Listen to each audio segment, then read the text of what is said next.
আয়াত ৪৪ فَلَمَّا نَسُوا مَا ذُكِّرُوا بِهِ فَتَحْنَا عَلَيْهِمْ أَبْوَابَ كُلِّ شَيْءٍ حَتَّى إِذَا فَرِحُوا بِمَا أُوتُوا أَخَذْنَاهُمْ بَغْتَةً فَإِذَا هُمْ مُبْلِسُونَ।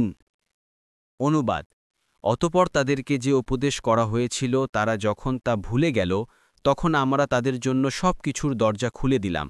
অবশেষে তাদেরকে যা দেয়া হলো যখন তারা তাতে উল্লসিত হল তখন হঠাৎ তাদেরকে পাকড়াও করলাম, ফলে তখনই তারা নিরাশ হল।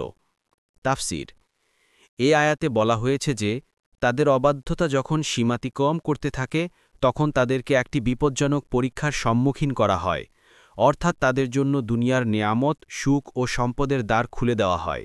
এতে সাধারণ মানুষকে হুঁশিয়ার করা হয়েছে যে দুনিয়াতে কোনো ব্যক্তি অথবা সম্প্রদায়ের সুখ স্বাচ্ছন্দ্য ও সম্পদের প্রাচুর্য দেখে ধোঁকা খেও না, যে তারাই বুঝি বিশুদ্ধ পথে আছে এবং সফল জীবনযাপন করছে। অনেক সময় আযাবে পতিত অবাধ্য জাতিসমূহেরও এরূপ অবস্থা হয়ে থাকে। তাদের ব্যাপারে আল্লাহর সিদ্ধান্ত এই যে তাদেরকে অকস্মাৎ কঠোর আযাবের মাধ্যমে পাকড়াও করা হবে।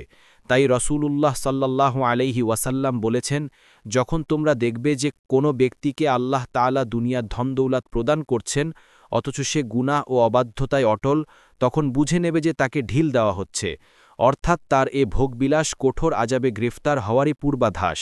মুসনাদে আহমদ।